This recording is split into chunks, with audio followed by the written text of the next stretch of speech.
तो गाइस, जैसा कि आप सभी को मैंने बोला था कि जैसे ही हमारा वॉल्यूम 2 एडिटोरियल खत्म हो जाएगा तो वॉल्यूम 1 जो हमारा जनवरी फरवरी में जो प्रैक्टिस सेट स्टार्ट हुआ था, तो काफ़ी टाइम हो गया प्रैक्टिस सेट लगाए हुए। तो मैंने बोला था कि उसका रिवीजन में स्टार्ट करेंगे। आप सबने बोला था यस सर, डेफिनेटली जरूर से स्टार्ट करें।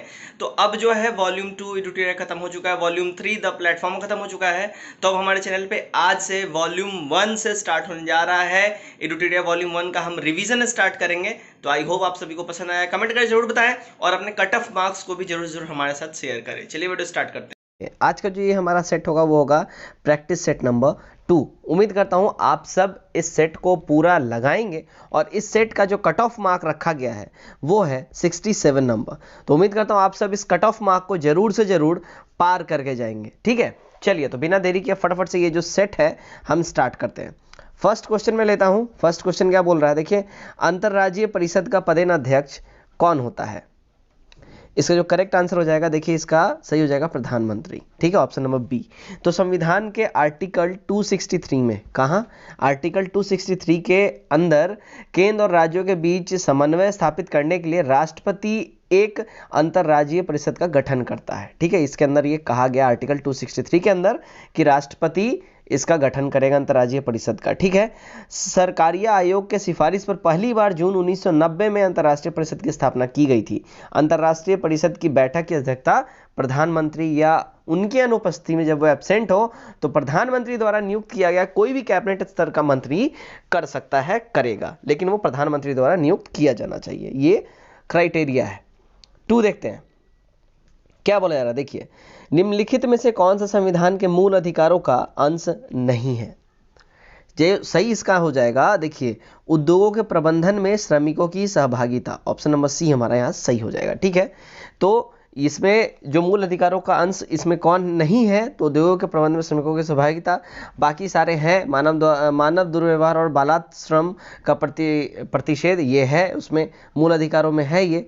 ठीक है, उसके बाद देखिए नेक्स्ट है कारखानों में बालकों के नियोजन का प्रतिषेध, ये भी है। और लोक नियोजन के विषय में अवसर की समता, ये भी मूल अधिकार में सन्निहित है।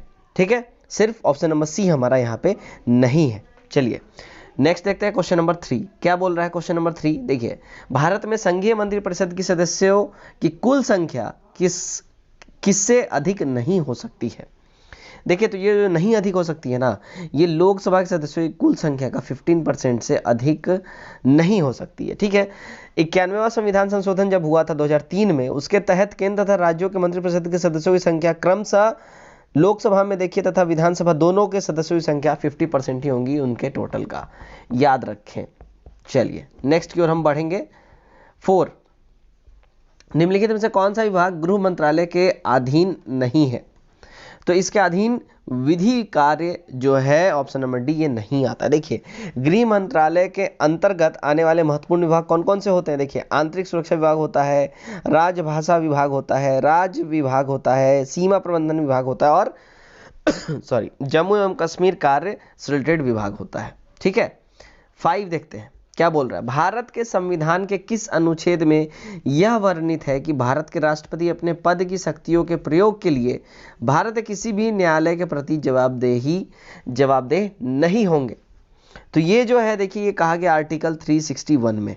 ठीक है, आर्टिकल 361 के तहत भारत के राष्ट्रपति अपने पदों की शक्तियों के प्रयोग के लिए भारत के किसी भी न्यायालय के प्रति जवाबदेही नहीं उनकी होगी। ठीक है, अगर वो कोई भी डिसीजन लेते हैं, कोई भी ऐसा वो रूल निकालते हैं, अगर उनके ऊपर कोई भी ऐसा उंगली उठाए, और न्यायालय का तो इतना मतलब बोलते हैं ना, हिम्मत नहीं है उनसे क्वेश्चन कर ले, और वो जवाब देने के लिए बाध्य भी नहीं है, वो जवाब भी नहीं देंगे। ठीक है, आर्टिकल 71 के तहत जो है, देखिए, राष्ट्रपति के चुनाव से संबंधित रिलेटेड मामले इसमें लिखे गए हैं। आर्टिकल 143 के रिलेटेड जो है, राष्ट्रपति की सर्वोच्च न्यायालय से सलाह लेने की शक्ति इसमें है कि राष्ट्रपति जो है सर्वोच्च न्यायालय के न्यायाधीशों से सलाह ले सकते हैं। ठीक है, और आर्टिकल 257 जो यहाँ दिया गया है, 257 के तहत संघ सरकार कुछ दशाओं में राज्यों पर नियंत्रण रखती है। तो मैंने आपको सारे के सारे यहाँ आर्टिकल क्लियर करा दिए हैं। हमारा ऑप्शन सी यहाँ सही बिल्कुल ही होगा। थोड़ी सी तबीयत आज नासाज है, तो बीच बीच में अगर खांसी वासी आए तो आप लोग जरा टॉलरेट कर लेना। ठीक है, 6 देखते हैं, किस संविधान संशोधन के तहत मतदान के लिए आयु सीमा को 21 वर्ष से घटाकर 18 वर्ष कर दिया गया? देखिए ये जो है ना, ये 61वां संविधान संशोधन हुआ था, हमारा ऑप्शन नंबर ए सही हो जाएगा। ठीक है, तो 61वां संविधान संशोधन हुआ था, कब हुआ था? 1989 में हुआ था। कब? 89 में। तो मतदान के लिए आयु सीमा 21 से घटा के यहाँ पे 18 इसमें कर दिया गया था 61वां में। ठीक है, और 69वां संविधान संशोधन जब हुआ था, ये कब हुआ था? 1991 में हुआ था 69वां संविधान संशोधन, जो दिल्ली को राष्ट्रीय राजधानी क्षेत्र बनाया गया तथा दिल्ली संघ राज्य क्षेत्र के लिए विधानसभा का भी इसमें उपबंध किया गया था। ठीक है, कब में? 69वां 1991 में जब हुआ था तब। 7 देखते हैं, क्या बोल रहा है? जिन प्रश्नों का उत्तर सदस्य तुरंत सदन में चाहता है उसे डैश कहा जाता है। तो उसको देखिए तारांकित प्रश्न कहा जाता है। ठीक है, याद रखें। 8 देखते हैं, क्या बोल रहा है? 8 में है, लोकसभा में कितने सीटें अनुसूचित जाति और अनुसूचित जनजाति प्रतिनिधियों के लिए आरक्षित हैं? देखिए इसमें क्या है, 131 सीटें आरक्षित हैं। ठीक है, लोकसभा में अनुसूचित जाति के लिए सीटों की संख्या है 84। ठीक, और तथा अनुसूचित जनजाति के लिए सीटों की संख्या है 47। इसका जब आप टोटल कर देंगे हो जाएगा 131। ठीक, निर्धारित की गई है ये 131 सीटें और कुल सीटों की संख्या जो यहाँ मैंने बताया 131 होता है। ठीक है, चलिए 9 देखते हैं, विधानसभा में धन विधेयक किसकी पूर्व अनुमति से पेश किया जाता है? तो देखिए ये जो पेश किया जाता है ना, वो राज्यपाल के अनुमति के द्वारा ही, पूर्व अनुमति से ही उसके बाद ही पेश किया जाता है। 10 देखते हैं, उपराष्ट्रपति निर्वाचित होने के लिए किसी व्यक्ति की न्यूनतम आयु क्या होनी चाहिए? तो न्यूनतम जो आयु होनी चाहिए, देखिए होनी चाहिए 35 ईयर्स, 35 वर्ष। राष्ट्रपति बनने के लिए योग्यताएं क्या क्या होती हैं, पहले ये जान लें। भारत का एक तो वो नागरिक होना चाहिए, 35 वर्ष की आयु पूरी कर चुकी होनी चाहिए वो। ठीक है, राज्यसभा का सदस्य निर्वाचित होने के योग्य होना चाहिए, निर्वाचन के समय कोई लाभ के पद पर वो आसीन नहीं होना चाहिए।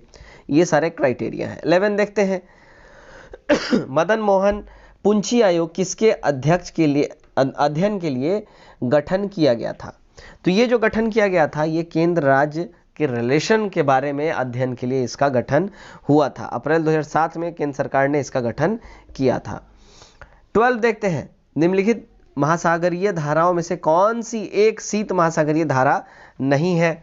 तो देखिए ये कुरोशियो धारा, ये जो है शीत महासागरीय धारा नहीं है। कुरोशियो धारा ये प्रशांत महासागर की गर्म जल धारा है। ठीक है, याद रखें। नेक्स्ट हम देखते हैं क्वेश्चन नंबर 13, क्या बोल रहा है? ब्रह्मपुत्र और सिंधु नदियां पूर्ववर्ती नदियां हैं। एक पूर्ववर्ती जल निकास उपवाह की सही परिभाषा निम्नलिखित में से कौन कौन सी हो सकती है? तो इसमें जो करेक्ट हमारा हो जाएगा, देखिए ऑप्शन नंबर बी हो जाएगा, जो हिमालय श्रेणी के अस्तित्व में आने से पहले ही विद्यमान था। तो हमारा ऑप्शन नंबर बी यहाँ पे बिल्कुल ही करेक्ट आंसर हो जाएगा। 14 देखते हैं, 14 में क्या बोला जा रहा है? शीतोष्ण कटिबंध क्षेत्र की वनस्पति को किस नाम से जाना जाता है? तो ये जो जाना जाता है मेसोफाइट के नाम से इसको जाना जाता है। देखिए तो मेसोफाइट शीतोष्ण कटिबंधीय क्षेत्र की वनस्पति को कहते हैं। ट्रोपोफाइट की बात करें तो ये उष्ण कटिबंधीय जलवायु वाली वनस्पति को कहते हैं। जीरोफाइट की बात करें तो ये उष्ण कटिबंधीय मरुस्थलीय क्षेत्र में जो वनस्पति उगती है उसको कहते हैं। और क्रायोफाइट की जो बात करें तो टुंड्रा एवं शीत प्रधान क्षेत्र की जो वनस्पतियां होती हैं उनको कहा जाता है। 15 देखेंगे, क्या बोल रहा है 15 में? निम्न में से कौन स्थलरुद्ध देश नहीं है? तो स्थलरुद्ध देश देखिए इसमें कौन नहीं है, तो इसमें है कोलंबिया। ठीक है, कोलंबिया जो स्थलरुद्ध देश नहीं है। स्थलरुद्ध देश कौन होता है? देखिए स्थलरुद्ध देश वो देश होते हैं जिनके अंतर्राष्ट्रीय सीमाएं समुद्री सीमाएं से नहीं मिलती हैं। प्रमुख महाद्वीपों में से सिर्फ उत्तरी अमेरिका और ऑस्ट्रेलिया के अंदर कोई स्थलरुद्ध देश नहीं है।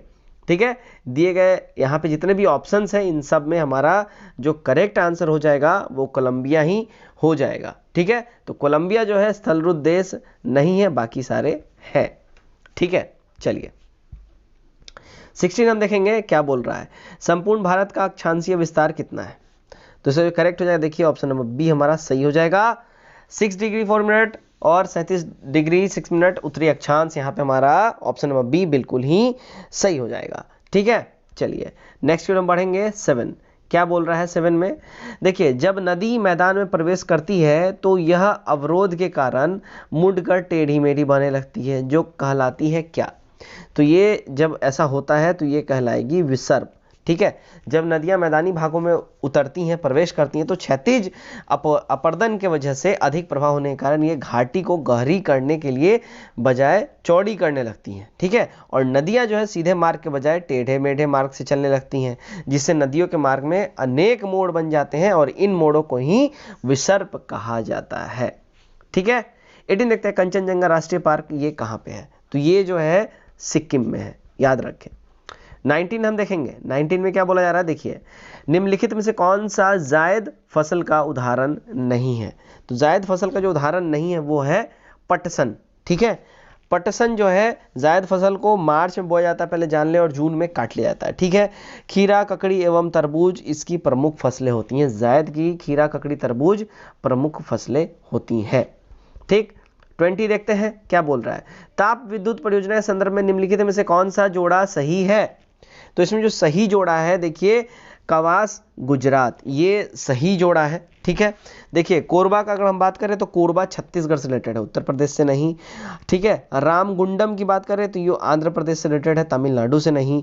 ठीक है, और तलचर की बात करें तो ये रिलेटेड है उड़ीसा से, आंध्र प्रदेश से नहीं। और कवास जो है ये गुजरात से ही रिलेटेड है, तो हमारा कवास बिल्कुल ही सही आंसर हो जाएगा। चलिए नेक्स्ट क्वेश्चन की ओर हम बढ़ते हैं। नेक्स्ट है हमारा क्वेश्चन नंबर 21। क्या बोल रहा है देखते हैं। 21 में बोल रहा है, चंगथंगी और गंजम किस पशु के प्रमुख नस्ल है? ठीक है, तो चंगथंबी और गंजम ये जो है, देखिए, ये बकरी के प्रमुख नस्ल है। ठीक है, चलिए 22 देखते हैं, आपातनी कहाँ का मुख्य जनजातीय समूह है? तो ये जो है ना, अरुणाचल प्रदेश का मुख्य जनजातीय समूह है। ठीक, चलिए 23 देखते हैं, वह तापमान जिसका पाठ्यांक फ़ारेनहाइट और सेल्सियस दोनों पैमाने पर एक जैसा होता है, समान होता है, तो वो जो है ना, देखिए, -40 डिग्री सेल्सियस है। ठीक है, चलिए नेक्स्ट की ओर हम बढ़ेंगे। 24, लंबी दूरी के बेतार संचार के लिए किस तरंग का प्रयोग किया जाता है? तो ये जो किया जाता है, देखिए, रेडियो तरंगों का प्रयोग किया जाता है। लंबी दूरी का अगर बेतार कोई संचार एस्टेब्लिश करना है, कोई कनेक्टिविटी, कोई कनेक्शन एस्टेब्लिश करना है, तो रेडियो तरंगों का, रेडियो फ्रीक्वेंसी का हम लोग इस्तेमाल करते हैं। 25 देखते हैं, किसी वस्तु का आवर्धित और आभासी प्रतिबिंब प्राप्त करने के लिए निम्न में से किसका प्रयोग किया जाता है? तो ये जो प्रयोग किया जाता है ना, अवतल दर्पण का प्रयोग किया जाता है। ठीक है, किसी भी वस्तु का आवर्धित और आभासी प्रतिबिंब प्राप्त करने के लिए अवतल दर्पण का इस्तेमाल किया जाता है। 26 देखते हैं, अल्फा, बीटा और गामा की वेदन शक्ति का आरोही क्रम निम्नलिखित में से कौन सा होगा? तो ये जो है, देखिए, करेक्ट हो जाएगा ऑप्शन नंबर ए। ठीक है, नेक्स्ट क्वेश्चन हमारा क्वेश्चन नंबर 27, दृश्य स्पेक्ट्रम का तरंग दैर्घ्य कितना होता है? ठीक है, ये जो करेक्ट इसका जो हो जाएगा, देखिए, 3900 ए से 7800 ए तक। ठीक है, तो दृश्य स्पेक्ट्रम यानी विद्युत चुंबकीय स्पेक्ट्रम का वो भाग है जो मानव नेत्र द्वारा देखा जा सकता है। तो दृश्य स्पेक्ट्रम का तरंग दैर्घ्य 3900 एंगस्ट्रॉम से 7800 एंगस्ट्रॉम तक होता है। राइट, चलिए नेक्स्ट की ओर हम बढ़ते हैं। 28 क्या है, लैंप की बत्ती में तेल किसके कारण ऊपर चढ़ता है? तो ये जो चढ़ता है, देखिए, कोशिकीय घटना के वजह से चढ़ता है। ठीक है, लैंप की बत्ती रुई की बनी होती है, रुई की बत्ती में बनी असंख्य केश नलियों में केशिकत्व ये कारण होता है, प्रभाव होता है, जिसके वजह से तेल ऊपर चढ़ता है। 29 देखते हैं, पेंडुलम को चंद्रमा पर ले जाने पर उसकी समय अवधि पर क्या प्रभाव पड़ेगा? तो ये जो है ना, देखिए, समय अवधि ये बढ़ जाएगी। पेंडुलम को चंद्रमा पर ले जाने पर उसकी समय अवधि बढ़ जाएगी, क्योंकि यहाँ पे जो है ना, जी का मान घटा रहता है, यानी ग्रेविटी का मान काफ़ी ही कम रहता है। पृथ्वी का 1/6 भाग ही वहाँ पे मतलब है। ठीक है, मतलब पृथ्वी से काफ़ी ही ज़्यादा, मतलब पृथ्वी पे अगर ग्रेविटी 6 है तो वहाँ पे 1 है सिर्फ। ठीक है, चंद्रमा पे तो काफ़ी ही ज़्यादा कम है वहाँ पे। ठीक है, नेक्स्ट की ओर हम बढ़ेंगे। 30 देखते हैं, यदि तांबे के तार को 2 गुना बढ़ा दिया जाए तो उसके प्रतिरोध पर क्या प्रभाव पड़ेगा? देखिए, तो उसके जो प्रतिरोध पे जो प्रभाव पड़ेगा वो हमारा हो जाएगा ऑप्शन नंबर ए, सी हमारा एब्सोल्यूट करेक्ट हो जाएगा। ठीक है, 4 गुना हो जाएगा। ठीक है, यदि तांबे के तार को 2 गुना बढ़ा दिया जाए तो इसका जो प्रतिरोध होता है वो 4 गुना हो जाएगा। उसके बाद देखते हैं नेक्स्ट हमारा क्वेश्चन नंबर 31 क्या बोल रहा है, निम्न में से कौन सी भौतिक राशि का इकाई वही है जो प्रतिबल का है? तो इसे करेक्ट हो जाएगा, देखिए, ऑप्शन नंबर डी हो जाएगा, दाब। ठीक है, 32 देखते हैं क्या बोल रहा है, किसी तत्व के परमाणु का परमाणु क्रमांक 17 है और द्रव्यमान 36 है तो उसके न्यूक्लियस में न्यूट्रॉनों की संख्या क्या है। तो उसके न्यूक्लियस में न्यूट्रॉनों की संख्या जो होती है वो होती है 19, याद रखें। नेक्स्ट 33 देखते हैं, क्या बोल रहा है ये। देखिए, निम्नलिखित में से कौन सा कण बच जाता है जब हाइड्रोजन परमाणु अपने इलेक्ट्रॉन को खो देता है। तो कौन सा कण बच जाता है, देखिए एक बीटा कण बच जाता है, ठीक है। 34 देखते हैं, मुद्राणालय में प्रयुक्त टाइप धातु किसके एलॉय के होते हैं। इसका जो हो जाएगा देखिए सीसा और एंटीमनी का होता है, ठीक है। हमारा ऑप्शन नंबर बी हमारा बिल्कुल ही सही हो जाएगा। 35 देखते हैं, क्या बोल रहा है 35 में। देखिए, सीमेंट सामान्यतः ये किसका मिश्रण होता है, सीमेंट। तो इसका जो ये जो सीमेंट मिश्रण होता है, देखिए कैल्शियम सिलिकेट और कैल्शियम एल्यूमिनेट का ये मिश्रण होता है। कैल्शियम सिलिकेट और कैल्शियम एल्यूमिनेट यौगिकों का ये मिक्सचर होता है, ठीक है। 36 देखते हैं, क्या बोल रहा है। 36 में देखिए, निम्नलिखित में से किस एक में विशिष्ट ऊष्मा का मान सर्वाधिक होता है। तो इसमें जो सर्वाधिक ऊष्मा का मान जो होता है ना, वो होता है जल में, ठीक है। दिए गए विकल्पों में जल में सबसे ज़्यादा ऊष्मा का ये जो है सर्वाधिक मान होता है। कितना होता है, तो जल की विशिष्ट जो ऊष्मा होती है वो 4.186 जूल ग्राम होती है, बहुत ज़्यादा होता है ये। 37 देखते हैं, अल्कोहल एवं जल के मिश्रण से जल को अलग किया जा सकता है, कैसे। तो ये आसवन के द्वारा ही इसको अलग किया जा सकता है। ऑप्शन नंबर ए हमारा सही हो जाएगा यहाँ पे। सुक्रोज को जल अपघटन से बनता है, सुक्रोज के जल अपघटन से बनता है क्या। तो सुक्रोज के जल अपघटन से ग्लूकोज और फ्रुक्टोज का निर्माण होता है, राइट। 39 देखते हैं, क्या बोल रहा है 39। देखिए, पेट्रोलियम में लगी आग के लिए किस प्रकार के अग्निशामक का प्रयोग किया जाता है। तो पेट्रोलियम में अगर आग लगता है तो उसको बुझाने के लिए ना फोम प्रकार के अग्निशामक का इस्तेमाल किया जाता है, ठीक है। नेक्स्ट देखते हैं 40 में क्या बोल रहा है। देखिए, निम्नलिखित का मिलान करना है यहाँ पे, ठीक है। चलिए मिलान किया जाए। तो देखिए, ये जो मिलान देखिए कॉपर सल्फेट जो हो जाएगा ये फंगस नाशी होता है, कॉपर सल्फेट, ठीक है। उसका देखिए पेनिसिलिन जो हो जाएगा ये प्रतिजैविक होता है, ठीक है, प्रतिजैविक होता है पेनिसिलिन।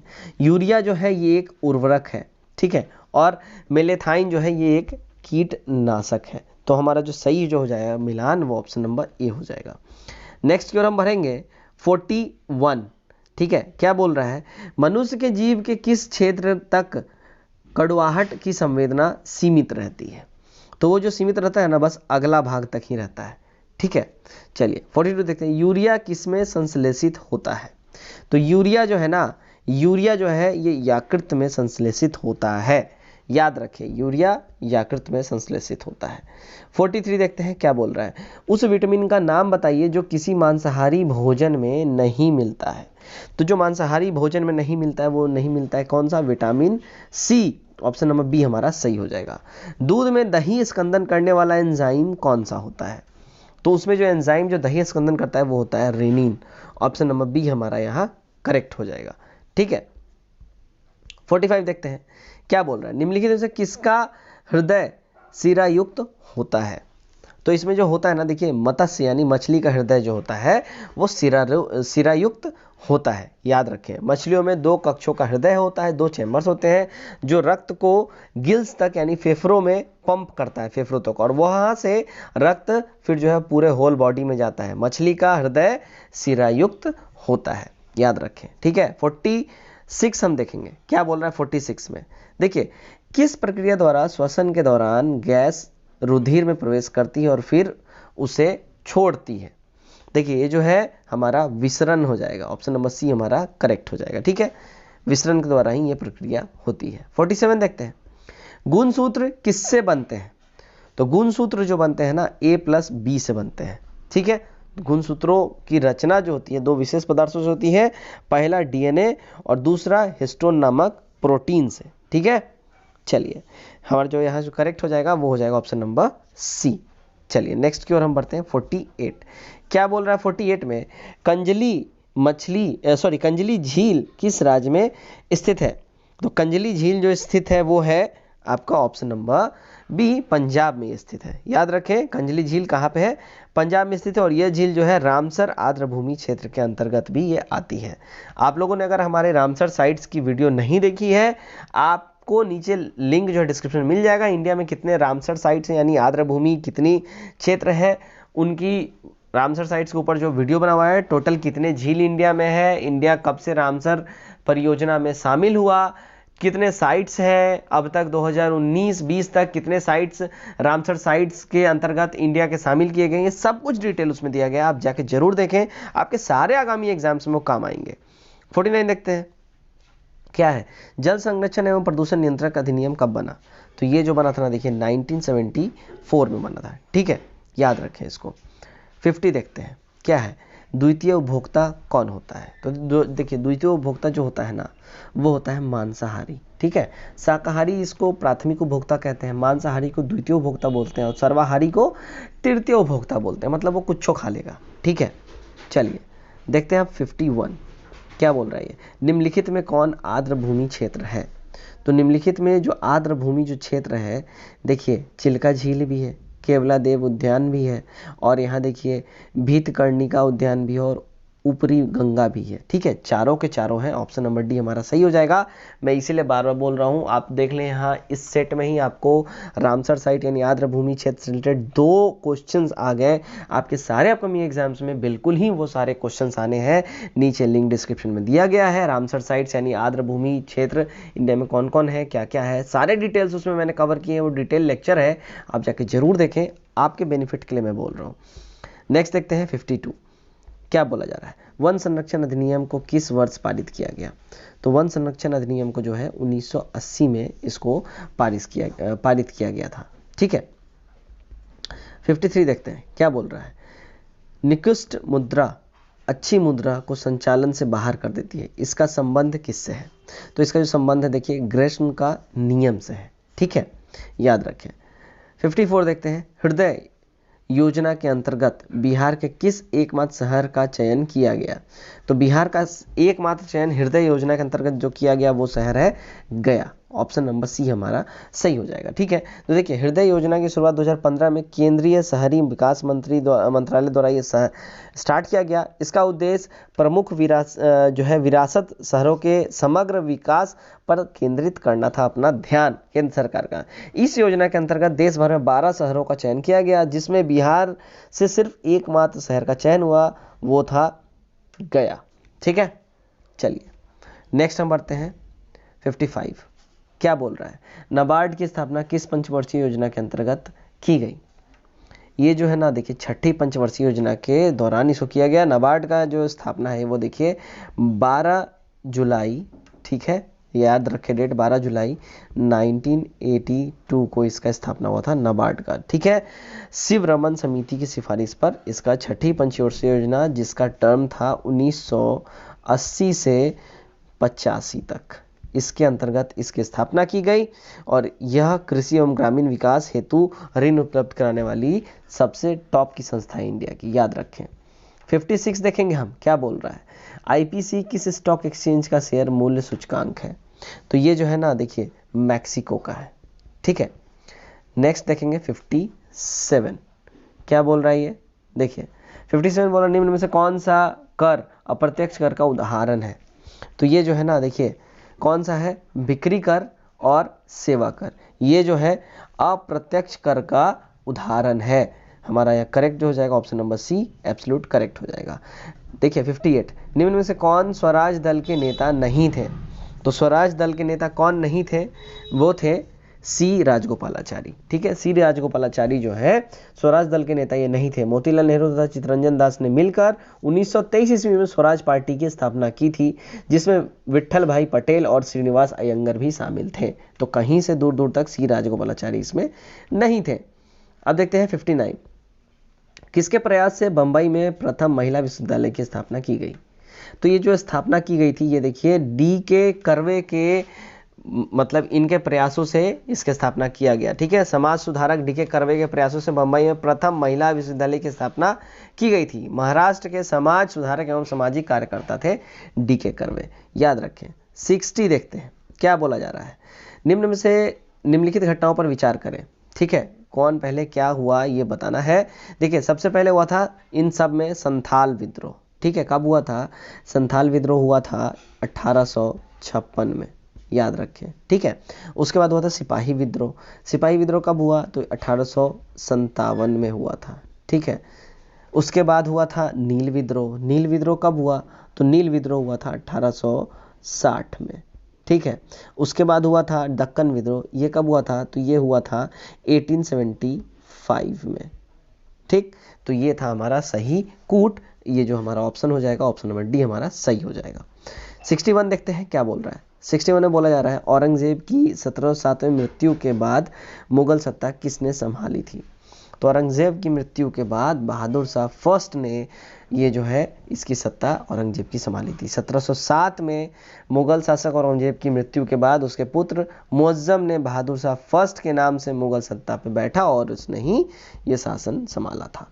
62 एक खुला प्रतियोगितात्मक परीक्षा के माध्यम से इंडियन सिविल सर्विसेज में भारतीयों के लिए प्रवेश को निम्नलिखित में से किसने संभव बनाया? तो ये जो है ना, देखिए लॉर्ड डलहौजी ने ये संभव बनाया था। ईयर 1853 में डलहौजी ने भारतीयों को सिविल सेवा परीक्षा में हिस्सा लेने की अनुमति दी थी। पहले यह परीक्षा सिर्फ ब्रिटेन में हुआ करता था। ठीक है, लेकिन 1922 के बाद इसका आयोजन भारत में भी होने लगा और 1922 में भारत में पहला परीक्षा इलाहाबाद में इसका आयोजन करवाया गया था। ICS इसको पहले बोला जाता था। ठीक है, यानी इंडियन सिविल सर्विसेज। ठीक है, चलिए नेक्स्ट की ओर हम बढ़ते हैं। नेक्स्ट है 63। क्या बोल रहा है ये? बिना दुर्ग के एकमात्र सिंधु नगर कौन सा था? तो जो एकमात्र सिंधु नगर बिना दुर्ग के था वो था चंदहुद्रो। ठीक है, अब देखिए बिना दुर्ग का एकमात्र तो चंदहुद्रो था और ये चंदहुद्रो है कहाँ पे? तो ये है पाकिस्तान में। ठीक है, उसका जो उत्खनन हुआ वो 1931 में गोपाल मंजुमदार के नेतृत्व में किया गया था। ठीक है, नेक्स्ट देखते हैं 64। क्या बोल रहा है ये? निम्न में से कौन सी रचना राजशेखर की नहीं है? तो राजशेखर की जो रचना नहीं है, देखिए इसमें से कौन सा हमारा नहीं है? तो देखिए सारे के सारे राजशेखर की रचना है। बाल रामायण, कंपूर मंजरी और हर विलास, ये सारे के सारे उन्हीं के हैं। ऑप्शन नंबर डी हमारा यहाँ पे हो जाएगा, उपयुक्त में से कोई भी नहीं। ठीक है, चलिए नेक्स्ट हम देखते हैं 65। रामकृष्ण मिशन की स्थापना किस वर्ष की गई थी? रामकृष्ण मिशन की जो स्थापना की गई थी, देखिए ये की गई थी 1897 में, याद रखें इसको। ठीक है, रामकृष्ण मिशन की स्थापना 1897 में की गई थी और बेल्लूर में इसका स्थापना किया गया था। और इसके संस्थापक की बात की जाए कौन थे? तो स्वामी विवेकानंद थे। ठीक है, 66 देखते हैं। सुंग वंश की राजधानी कहाँ थी? तो सुंग वंश की राजधानी थी ना, वो थी विदिशा। ठीक है, तो सुंग वंश का संस्थापक पुष्यमित्र सुंग था। इसने 1885 ईसा पूर्व में मौर्य वंश के अंतिम शासक वृषदत्त की हत्या कर उसके बाद सुंग वंश की स्थापना की और सुंग वंश की राजधानी विदिशा थी। ये याद रखिए आप लोग। नेक्स्ट की ओर हम लोग बढ़ेंगे। नेक्स्ट है हमारा क्वेश्चन नंबर 67। गांधी जी ने किस अधिवेशन में कहा था गांधी मर सकता है लेकिन गांधीवाद नहीं? तो ये उन्होंने कब कहा था? ये कराची अधिवेशन में कहा था। कराची अधिवेशन कब हुआ था? 1931 में हुआ था। ठीक है, उसके अध्यक्ष कौन थे? तो अध्यक्ष सरदार वल्लभ भाई पटेल थे, याद रखें। ठीक, चलिए 68 की हम देख लेते हैं। अखिल भारतीय किसान सभा की स्थापना किस वर्ष की गई? तो अखिल भारतीय किसान सभा की जो स्थापना हुई थी वो 1936 में की गई थी। ठीक है, और ये लखनऊ में सहजानंद सरस्वती द्वारा इसकी स्थापना की गई थी। ठीक है, नेक्स्ट की ओर हम बढ़ेंगे। नेक्स्ट देखते हैं 69 देखते हैं। निम्न प्रश्नों का सही मिलान करें। ठीक है, देखिए ईस्ट इंडिया एसोसिएशन ये 1866 में इसका हुआ था। ठीक है, उसके बाद मद्रास महाजन सभा तो ये 1884 में हुआ था। ठीक है, उत्तर प्रदेश किसान सभा ये 1918 में और इंडियन सोसाइटी ये 1872 में। तो हमारा जो करेक्ट हो जाएगा यहाँ कूट वो हो जाएगा ऑप्शन नंबर बी हो जाएगा। राइट, चलिए नेक्स्ट की ओर हम बढ़ते हैं। 70 में क्या बोला जा रहा है? देखिए 70 में देख लेते हैं क्या बोला जा रहा है। अकबर ने किसे कवि प्रिय की उपाधि दी थी? तो अकबर ने जो है ना बीरबल को कवि प्रिय की उपाधि दी थी। ठीक है, 71 देखते हैं।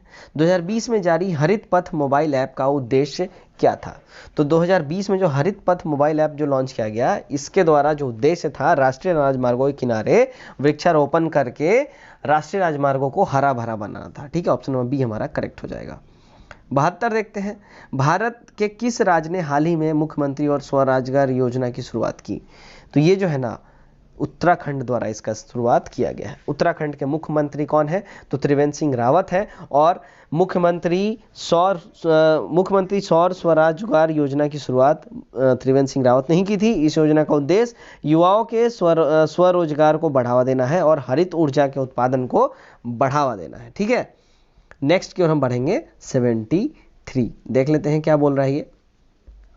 संयुक्त राष्ट्र के प्रतिष्ठित सासकावा पुरस्कार 2019 किसे दिया गया है? तो ये जो दिया गया है ना, ये दिया गया पीके मिश्रा को ये दिया गया है। ठीक है, 74 देखते हैं, भारत और किस देश के बीच द्विपक्षीय सैन्य अभ्यास यानी जिमेक्स 2020 संपन्न हुआ? तो ये जो संपन्न हुआ ये देखिए इंडिया और जापान के बीच में ये हुआ है जिमेक्स। ठीक है, जो कि एक समुद्री द्विपक्षीय युद्ध अभ्यास हुआ है और भारत जापान समुद्री द्विपक्षीय अभ्यास यह 4th एडिशन था और यह अभ्यास उत्तरी अरब सागर में किया गया था। ठीक है, नेक्स्ट देखते हैं 75। क्या बोल रहा है? कोविड-19 को महामारी घोषित करने वाला पहला राज्य कौन सा है? तो पहला राज्य जो कोविड को महामारी घोषित किया वो था हरियाणा। ठीक है, याद रखें पहला राज्य सबसे पहले जिसने कोविड को महामारी घोषित किया वो था हरियाणा। सबसे पहले पंजाब राज्य ने कोरोना वायरस के कारण पूर्ण कर्फ्यू लगाया था। ये भी क्वेश्चन आ सकता है, तो याद रखें अगर कोई पहला स्टेट जिसने पूरा कर्फ्यू, फुल कर्फ्यू, पूर्ण कर्फ्यू लगाया वो था पंजाब और पहला राज्य जिसने महामारी घोषित की वो था हरियाणा। याद रखें। 76 देखते हैं, किस राज्य ने डल्ले खुर्सानी मिर्च को हाल ही में जीआई टैग प्रदान किया? तो डल्ले खुर्सानी मिर्च को जो जीआई टैग प्रदान किया गया वो सिक्किम के द्वारा प्रदान किया गया। ऑप्शन नंबर सी हमारा बिल्कुल सही हो जाएगा। 77 देखते हैं, बॉलीवुड के प्रसिद्ध किस कॉस्ट्यूम डिजाइनर का अक्टूबर 2020 में निधन हो गया? तो ये जो निधन हुआ है ये भानु अथैया का निधन हुआ है। भानु अथैया जो बॉलीवुड के प्रसिद्ध कॉस्ट्यूम डिजाइनर भानु अथैया थी, जिनका निधन मुंबई में हुआ। फिल्म गांधी में कॉस्ट्यूम डिजाइनिंग के लिए उनको ऑस्कर पुरस्कार भी 1983 में दिया गया था तथा यह पुरस्कार पाने वाली वो पहली भारतीय थी। याद रखें भानु अथैया। ठीक है, कॉस्ट्यूम डिजाइनिंग के लिए। नेक्स्ट की ओर हम बढ़ते हैं 78। क्या बोल रहा है? हाल ही में किसे 2020 का wild life photographer of the year पुरस्कार से सम्मानित किया गया? तो ये सम्मानित किया गया था ना, ये ऐश्वर्या श्रीधर को किया गया था। ठीक है, नेक्स्ट की ओर हम बढ़ते हैं। नेक्स्ट देखते हैं 79। क्या बोल रहा है 79 में? देखिए, निम्न भारतीय राज्यों में सर्वाधिक वन क्षेत्र वाला राज्य कौन सा है? तो सर्वाधिक वन क्षेत्र वाला राज्य जो है ना वो मध्य प्रदेश है। आप सभी को पता ही होगा, तो जान ले अगर नहीं पता है तो। सर्वाधिक वन क्षेत्र वाला राज्य जो है वो मध्य प्रदेश है, अरुणाचल प्रदेश, उसके बाद छत्तीसगढ़ आता है। याद रखें। नेक्स्ट की ओर हम बढ़ते हैं 80। क्या बोल रहा है? ऑस्ट्रेलियन ओपन 2020 के पुरुष एकल विजेता कौन है? ठीक है, तो ये ऑस्ट्रेलियन ओपन जो है देखिए बिल्कुल ही साल के शुरू में ही होता है। ठीक है, तो 2020 के ऑस्ट्रेलियन ओपन के विजेता कौन है? तो ये है नोवाक जोकोविच। ठीक है, ऑस्ट्रेलियन ओपन 2020 के पुरुष एकल विजेता नोवाक जोकोविच है। और नोवाक जोकोविच अगर पूछा जाए किस कंट्री से बिलोंग करते हैं तो वो सर्बिया से है। जबकि उप विजेता की बात की जाए तो डोमिनिक थिएम है जो कि ऑस्ट्रिया के खिलाड़ी हैं। ठीक है, और यह खेल जो एक हार्ड कोर्ट पर जनवरी से फरवरी के बीच में हर एक साल होता है। जैसा कि मैंने आपको पहले बताया है, साल का सबसे पहला ही ये टूर्नामेंट होता है ऑस्ट्रेलियन ओपन, जो एओ के नाम से यानी शॉर्ट में इसको एओ बोला जाता है। 81। हाल ही में चर्चा में रहा सूर्यधर झील किस राज्य में है? तो ये जो है ना उत्तराखंड में सूर्यधर झील। ठीक है, उत्तराखंड में है ये। नेक्स्ट की ओर हम बढ़ते हैं। हाल ही में चर्चा में रहा पन्ना टाइगर रिजर्व किस राज्य में है? तो पन्ना टाइगर रिजर्व जो है वो एमपी में, मध्य प्रदेश में है। ठीक है, यूनेस्को द्वारा मध्य प्रदेश के पन्ना टाइगर रिजर्व को world network of biosphere reserve की सूची में भी शामिल कर लिया गया है। याद रखें। नेक्स्ट की ओर हम बढ़ेंगे 83। क्या बोल रहा है? देखिए, नासा ने चंद्रमा पर पहला सेल्यूलर नेटवर्क स्थापित करने के लिए किस कंपनी को चुना है? तो जो नासा ने चुना है जो कंपनी को वो है नोकिया। याद रखें, नासा ने चंद्रमा पर पहला सेल्यूलर नेटवर्क स्थापित करने के लिए नोकिया को चुना है और यह नेटवर्क चंद्रमा पर 4G संचार प्रणाली विकसित करेगा। नासा ने 2024 तक मानव को चंद्रमा पर भेजने तथा मिशन आर्टेमिस के तहत यह लंबे समय तक रहने के लिए खुदाई करने का भी लक्ष्य रखा है। ठीक है, 84 देखते हैं हम। 2 अक्टूबर को गांधी जयंती के अवसर पर भारत ने किस देश के स्वास्थ्य और शिक्षा से जुड़े संगठनों को 41 एम्बुलेंस और 6 स्कूलें बस दान में दिए? तो ये जो है देखिए ये नेपाल है। ठीक है। 2 अक्टूबर को गांधी जयंती के अवसर पर भारत ने नेपाल के स्वास्थ्य और शिक्षा से जुड़े संगठनों को 41 एम्बुलेंस और 6 स्कूल बसें दान में दी। भारत नेपाल का सबसे बड़ा व्यापारिक साझेदार भी है तथा विदेशी निवेश का स्रोत भी है, ये ध्यान रखें आप लोग। नेक्स्ट की ओर हम बढ़ेंगे। नेक्स्ट है हमारा क्वेश्चन नंबर 85। विश्व आर्थिक मंच का 50वां वार्षिक शिखर सम्मेलन 2020 का आयोजन कहाँ किया गया? तो ये जो किया गया, देखिए ये किया गया स्विट्जरलैंड में, ठीक है। 50वां शिखर सम्मेलन विश्व आर्थिक मंच का ये स्विट्जरलैंड में हुआ, जिसका स्विट्जरलैंड सम्मेलन जो 2020 का आयोजन दावोस स्विट्जरलैंड में हुआ। स्विट्जरलैंड में अगर पूछा जाए तो दावोस में हुआ था, ठीक है, याद रखें। जबकि अगला सम्मेलन अगर 2021 जो इस साल होने वाला है 2021 में, अगर इसका बात किया जाए तो ये कहाँ होना है? तो ये होना है सिंगापुर में, ठीक है, ये याद रखें, सिंगापुर में ये होना है, ठीक है। और स्टेक होल्ड्स फॉर चूजिव एंड सस्टेनेबल वर्ल्ड इसका थीम होगा 2021 का। नेक्स्ट की ओर हम बढ़ते हैं। 86 बिहार विधानसभा में अनुसूचित जनजाति के लिए आरक्षित सीटों की संख्या कितनी है? तो ये जो संख्या है ना वो 2 है, ठीक है। 87 देखते हैं। हाल ही में प्रधानमंत्री नरेंद्र मोदी ने रोपैक्स टर्मिनल और रोपैक्स सेवा का उद्घाटन किया किस राज्य में किया? तो ये जो इन्होंने किया ना, ये किया है गुजरात में। ऑप्शन नंबर बी हमारा बिल्कुल ही सही हो जाएगा। 88 देखते हैं क्या बोल रहा है। 88 में देखिए, हाल ही में आइवरी कोस्ट के नए प्रधानमंत्री कौन बने हैं? तो आइवरी कोस्ट के जो नए प्रधानमंत्री बने हैं वो बने हैं हामिद बाकायोके, ठीक है। 89 देखते हैं, विश्व दुग्ध दिवस कब मनाया जाता है? तो विश्व दुग्ध दिवस जो है हर साल 1 जून को मनाया जाता है, ठीक है। चलिए नेक्स्ट की ओर हम बढ़ेंगे। नेक्स्ट है हमारा 90 मानव पूंजी सूचकांक 2020 में कौन सा देश शीर्ष स्थान पर रहा? तो ये जो टॉप पोजीशन पे जो देश रहा वो था, देखिए सिंगापुर था, ठीक है। मानव पूंजी सूचकांक में भारत का जो अगर पोजीशन पूछा जाए तो ये था 116वां, ठीक है, 116वां, जबकि प्रथम स्थान पर सिंगापुर था। और ये रिपोर्ट विश्व बैंक यानी वर्ल्ड बैंक द्वारा जारी किया जाता है हर साल। 91 देखते हैं, अ प्रॉमिस्ड लैंड पुस्तक के लेखक कौन है? तो ये जो लेखक है ना वो है बराक ओबामा, याद रखें, ठीक है। और देखिए, जबकि बिकमिंग पुस्तक के लेखक मिशेल ओबामा है, तो याद रखें बिकमिंग पुस्तक अगर पूछा जाए तो मिशेल ओबामा, अ प्रॉमिस्ड लैंड पूछा जाए तो बराक ओबामा। 92 देखते हैं, भारत के, है ना, भारत के 11वें मुख्य सूचना आयुक्त कौन नियुक्त हुए हैं? तो भारत के 11वें मुख्य सूचना आयुक्त जो हैं वो यशवर्धन सिन्हा नियुक्त हुए हैं, ठीक है। यशवर्धन सिन्हा को भारत का 11वां मुख्य सूचना आयुक्त नियुक्त किया गया है। केंद्रीय सूचना आयोग का गठन कब हुआ था? तो ये हुआ था 2005 में, ठीक है। 2005 के आरटीआई एक्ट के तहत किया गया था और केंद्रीय सूचना आयोग का मुख्यालय न्यू दिल्ली में है, याद रखें इसको। अब देखेंगे 93 में क्या देखना है, निम्न में से किसका सही मिलान नहीं है? तो देखिए सही मिलान किसका नहीं है? तो त्रिपुरा नजमा हेपतुल्ला, ये रॉन्ग है। त्रिपुरा के राज्यपाल रमेश वैस हैं। कौन? रमेश वैस, ठीक है, याद रखें, रमेश वैस त्रिपुरा के राज्यपाल हैं, जबकि मणिपुर के राज्यपाल नजमा हेपतुल्ला है, ठीक। 94 देखते हैं, विश्व मृदा दिवस 2020 का थीम क्या था? तो ये जो थीम था ना, keep soil alive protect soil biodiversity, ये था। विश्व मृदा दिवस जो है हर साल 5 दिसंबर को मनाया जाता था। वर्ष 2020 में इसका थीम, जैसा कि मैंने बताया, कीप सॉइल यहाँ कीप सॉइल अलाइव है ना, keep soil alive protect soil biodiversity, ये था थीम। 95 देखते हैं क्या बोल रहा है, पर्यावरण के क्षेत्र में सहयोग हेतु भारत ने किस देश के साथ समझौता किया? तो भारत ने समझौता किया भूटान के साथ, ठीक है। 2020 भारत ने जून 2020 में भूटान के साथ पर्यावरण क्षेत्र में सहयोग हेतु समझौता किया है। 96 देखते हैं क्या बोल रहा है, वाईफाई की सुविधा प्राप्त करने वाला 500वां रेलवे स्टेशन कौन सा है?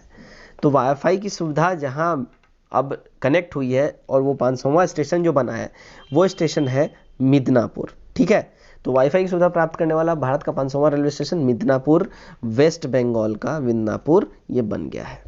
97 देखते हैं, भारत ने अपना पहला परमाणु परीक्षण कब किया? तो भारत ने अपना फर्स्ट परमाणु परीक्षण जो किया था वो मई 1974 में किया था, ठीक है। भारत ने अपना पहला परमाणु परीक्षण 18 मई 1974 को राजस्थान के पोखरण जैसलमेर में किया था और इस परमाणु बम में प्लूटोनियम का प्रयोग किया गया था। भारत ने अपना दूसरा परमाणु परीक्षण मई 1998 में ऑपरेशन शक्ति के नाम से पोखरण में किया था, जिसको पोखरण रेंज से हम लोग जानते हैं। 98 अंतर्राष्ट्रीय श्रम संगठन का मुख्यालय कहाँ है? तो अंतर्राष्ट्रीय श्रम संगठन का मुख्यालय जो है वो है जिनेवा में, ठीक है। इंटरनेशनल लेबर ऑर्गेनाइजेशन यानी ILO का संगठन का जो मुख्यालय वो है जिनेवा। 99 देखते हैं, दक्षिण पूर्वी एशियाई राष्ट्रों के संघ यानी एशियन में कौन सा देश शामिल नहीं है? तो इसमें जो शामिल नहीं है वो मालदीव शामिल नहीं है। ठीक है, दक्षिण पूर्वी एशियाई राष्ट्रों के संघ यानी एशियन का गठन कब किया गया था? देखिए इसका 8 अगस्त 1967 में इसका गठन किया गया था। ठीक है, 8 अगस्त 1967 को। और वर्तमान में इसके 10 सदस्य देश हैं। कौन कौन है? इंडोनेशिया है, फिलीपींस है, मलेशिया है, थाईलैंड है, सिंगापुर है, ब्रुनई है, वियतनाम है, लाओस है, कंबोडिया है और म्यांमार है। ठीक है, मालदीव दूर दूर तक इसका सदस्य नहीं है। ठीक है, और इसका मुख्यालय जकार्ता इंडोनेशिया में है, याद रखें। 100 देखते हैं आज का हमारा आखिरी क्वेश्चन। राधा मोहन कप निम्न में से किस खेल से संबंधित है? तो राधा मोहन कप जो है ये पोलो से रिलेटेड है। ठीक है, याद रखिए राधा मोहन कप पोलो से रिलेटेड है। तो दोस्तों ये था हमारा एडुटीरिया का सेट नंबर 2 और इसका कट ऑफ था 67 मार्क्स। उम्मीद करता हूँ आपने इस कट ऑफ को और इस सेट को अच्छे से देखा होगा और इस कट ऑफ को आपने पार किया होगा। आपका क्या स्कोर आया कमेंट करके जरूर बताएं। और ये वीडियो और ये सेट आपको अगर अच्छा लगे तो वीडियो और सेट को मतलब आप इसको शेयर करना ना भूलें। तो फिलहाल आज के लिए बस इतना ही। कल दोबारा मिलते हैं एक और नए सेट के साथ। Till then take care, bye bye and God bless you all.